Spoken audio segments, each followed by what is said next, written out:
Hello everybody and welcome back to my channel. Now today I thought I would film a what I eat in a day video, so if you want to see what I ate on this particular day, then please keep on watching.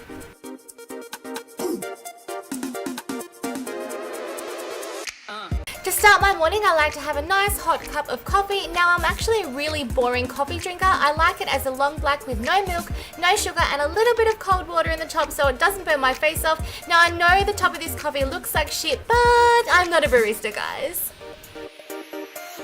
So my breakfast for this particular morning was avocado, feta cheese, and semi-sun-dried tomatoes on burgen toast.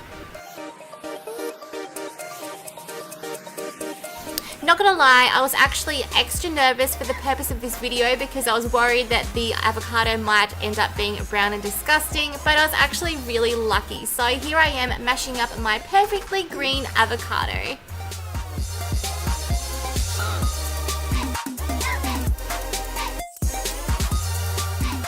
I'm now grabbing some Danish feta cheese, and what I'm going to be doing now is crumbling up a few chunks into my avocado mix and then combining that together to make like a avocado feta cheese paste, I suppose. Looks kind of gross, but it's really nice. Now I actually used to crumble the cheese on the toast at the very end until I realized this is so much easier and much easier to eat. Then I like to add a little dash of lemon juice to the mix. So this is my favorite brand of bread, guys. It's called Burgen, and I think this one is the seed and grain type.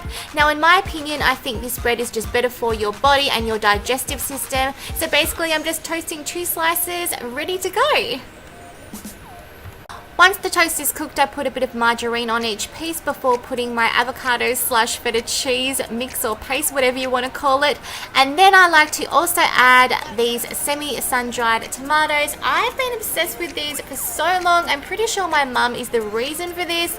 I just have them in my fridge all the time. They are so good, and oh my gosh, I'm addicted. Then I add a little bit of cracked pepper on top, as well as a little bit of salt.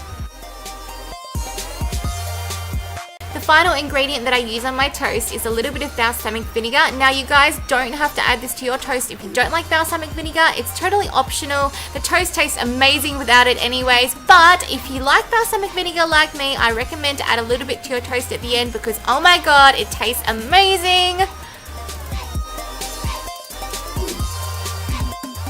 Now it's lunchtime and I'm going to be making some tuna salad wholemeal wraps. So first off, I'm going to be chopping up some chives.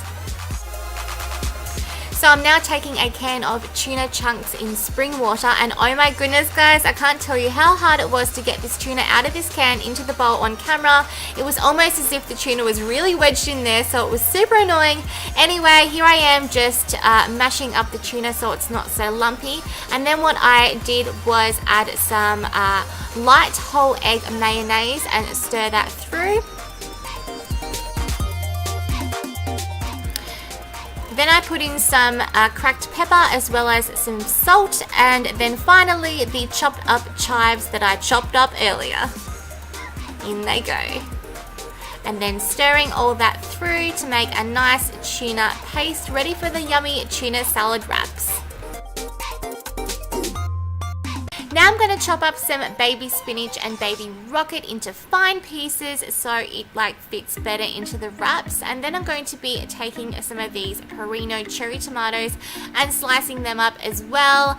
I actually prefer cherry tomatoes so much more than regular tomatoes. In my opinion, I think they taste so much better. What do you guys prefer? Let me know down in the comment section below.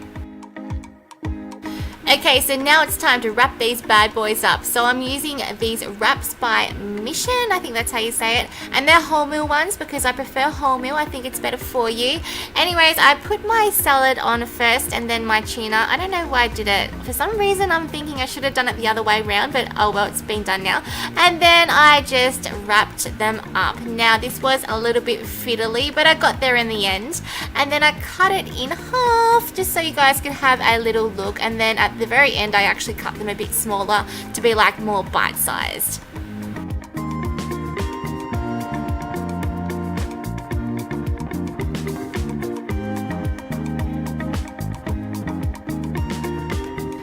just putting it out there. I really suck at rolling wraps. But here they are, the final product. I'm pretty impressed with how they look. They tasted amazing. They were just quite fiddly to keep them together. So my best friend Lana actually showed me these salt and vinegar rice cakes, and now I really like them, so they're going to be part of my afternoon snack, as well as these chili lime soy crisps. So now we're about to make my favourite meal of the day, which is dinner, and today I'm making a vegetarian lentil pasta. So what I like to do is peel the first fine layer of my entire mushroom, and I also like to cut off the very end of the mushroom stalk before chopping it up nicely.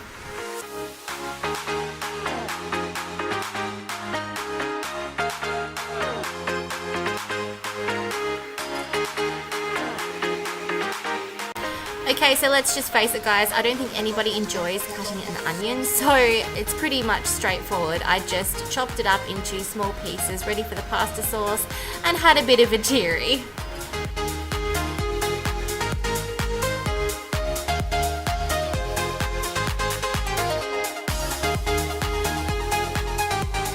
Next, I peeled and chopped up a carrot for this recipe. I had no idea how I was going to dice it up, because usually when I'm making a pasta sauce, I will grate the carrot. This time I wanted to chop it up into fine pieces, so I was lucky that I didn't cut myself during this process, but I think it worked. So here's my carrot, mushrooms, and onion ready to go.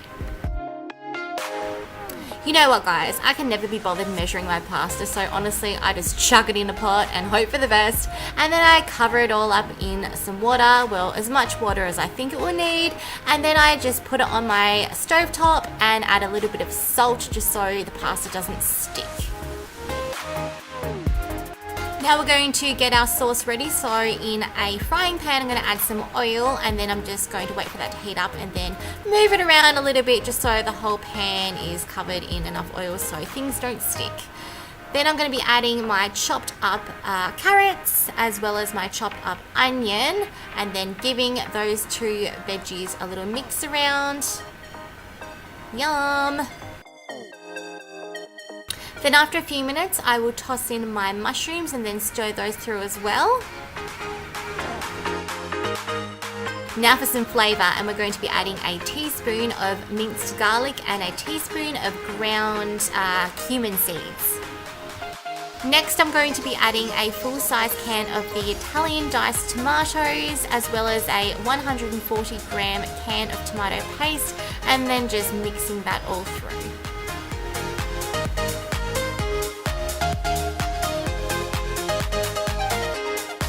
So then I'm going to be putting in some chopped up tarragon and oregano that I grew out of my garden actually, as well as some salt and a bit of cracked pepper.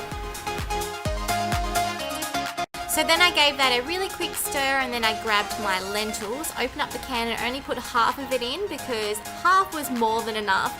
Stirred that through, and then we were finished. Oh my goodness, this sauce looked and smelled absolutely amazing. So once everything was all nice and cooked, I put my pasta in my serving bowl, and then I topped my pasta with my beautiful lentil sauce. I was so excited to eat this, and look how pretty it looks. So tasty. And then once I put the sauce on, I topped it with a bit of grated Parmesan cheese. Yum!